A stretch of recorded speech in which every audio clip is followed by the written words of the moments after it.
I was speaking to Miranda yesterday, actually, it was lovely, about the strength of your performance in this, because it's such a complex character. And I just wondered, when you get a role of this nature, is your initial reaction one of just kind of joy? Because it's a dream role in terms of the kind of layers and complexity for you to kind of get your teeth into. Or are there kind of elements of apprehension and nerves, knowing the kind of the challenge ahead and where you'll have to take yourself to emotionally? Yeah, I feel like this one was a bit of a mixed bag for me. I was really excited by the material and the challenge of being able to portray someone who is just basically picking up the shattered pieces of her life.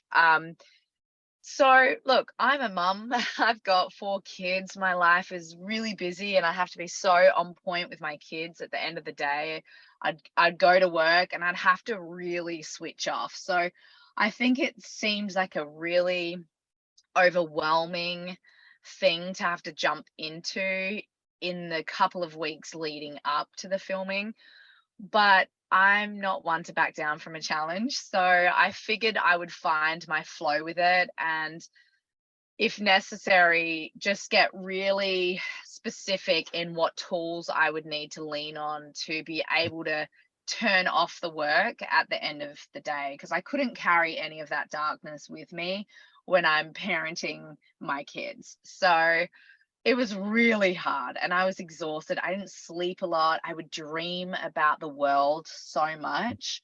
So it was very much just there in the subconscious with me for that whole period of time. But of course, I was so drawn to the material. It's so fascinating. And I knew I had to do it. Yeah, I mean, you sort of mentioned about how kind of it would have been hard to switch off at the end of a day's shoot. I just wondered how about switching off at the end of the whole project in its entirety? Does it take a kind of week or two sometimes to lose a character like this? Yeah, it does. Sometimes longer. With this one, I feel like she's still with me in some ways, because obviously we're gearing up to do the press, and a lot of shows come out a year or two after you film them, but this one is still very fresh in my mind. It's coming out relatively soon after we wrapped the project, and so it's just been a part of the fabric of who I am since I wrapped. And I love it because I think it's such an important story to tell. But yeah, sometimes it just really depends on the project. Sometimes they stick around with you for longer, and I know this one's had a pretty deep imprint on my life. Yeah. After Berlin syndrome, though, I think you can probably do anything, to be honest. I was going to bring Berlin syndrome up. It hasn't been since I did Berlin syndrome that I felt the necessity to disappear into the darkness as fully as I need to. And Berlin syndrome, and that was just a whole other beast.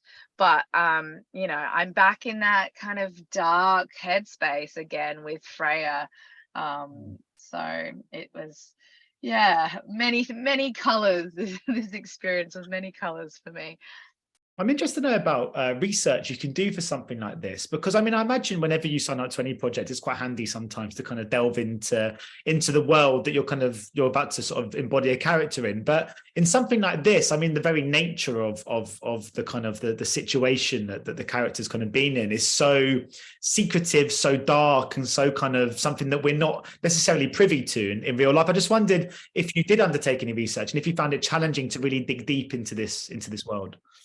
Yeah, look, I'm a big true crime podcaster. So I listen to a lot of true crime stuff, and I had like most Australians, I'd heard of, you know, all the varying cults that this is based on. And so I researched and learned about a lot of them because there's such a fascination there. But in particular, I was really intrigued by how someone can go from having just a regular spiritual ideology that then evolves into such an extreme belief system. And it's funny how it can have this real cascading effect, and it leaves people feeling very dogmatic about the way that they live. And then of course the cycle of abuse is just so rife. So all of this world was fascinating to me, and I knew that I should wrap my head around it before jumping into the project. And the further I got, it was like going down a rabbit hole. It's like such a cruel machine. And I think what I really took out of my research was that falling for a cult and one of these really dynamic leaders, it's not reserved just for the down and out and the vulnerable. It can really, anyone can fall prey to it. And that was a scary thing. Yeah, so it was pretty dark, the research, but I felt like it was necessary to understand where she came from. And talking of dark, I mean, I don't mean offense by this question, but I noticed that Australians do dark, dramatic material really, really well. I was speaking to Miranda about this. Why do you think that's the case? Because my experience with Australians is always sort of people always up for a laugh and very easy to get on with. And then you watch the kind of shows and it's bloody bleak, a lot of it. You're so right about that. Oh, look, I don't know where this is stemmed from, but I always say, because I have the same experience with Australians. There's like a vibrancy and people are quite upbeat and generally positive people. So maybe it's just to find the contrast. Maybe it's because we're not experiencing it so much in our everyday lives, but there really is, there's a dark history in Australia too. There are so many, look, I come from Adelaide, South Australia, and South Australia in and of itself has a very dark history that lots of people like to discuss. And I don't know if you've seen Snowtown, but there are lots of films coming out of South Australia that are really intriguing. So there's just something about the material that we find fascinating. Maybe it's just where this evil comes from. Like what is the root cause of this cycle of abuse? And I think it's why there's such a huge global fascination in with true crime at the moment. Yeah, no, I have seen Snowtown. It scarred me, that film. Me too.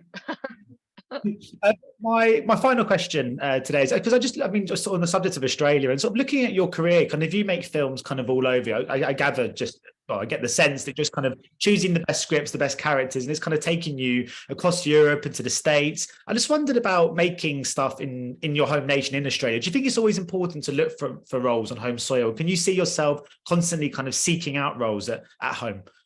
I love Australian filmmakers. I love Australian storytellers. The quality of the work coming out of Australia is so brilliant that I always find myself leaning back towards home projects. It just keeps happening. I'll be like, right, I'm going back to America. I'm going to go and work in America. And then almost every year there's an Australian project that'll pull me back to my home country. And look, even just logistically, my kids have a school in Australia, that we have a home there. I love Australian crews. That's where I came from. So I am drawn to working there, and I can see it in my future a lot more. I'm about to go back and work on something in Australia, and I've I know there's an impending writers' strike as well, potentially. So I'm on the phone with my Australian agent saying, right, what's out there? Send me all the goodies. But it's just high quality stuff coming out of Australia, and so that's exciting. And I'm a proud Australian, so it's nice to be working in my home country. Well, if the material's as good as the clearing, you can see why it draws you back. Well, thank you so much, Teresa, for your time today. Much appreciated. Thank you so much. I really appreciate it. Ladies and gentlemen, you're watching Hey You Guys! Hey you guys! Hey you guys! Hey, that's what they all say. Hey you guys! Hey!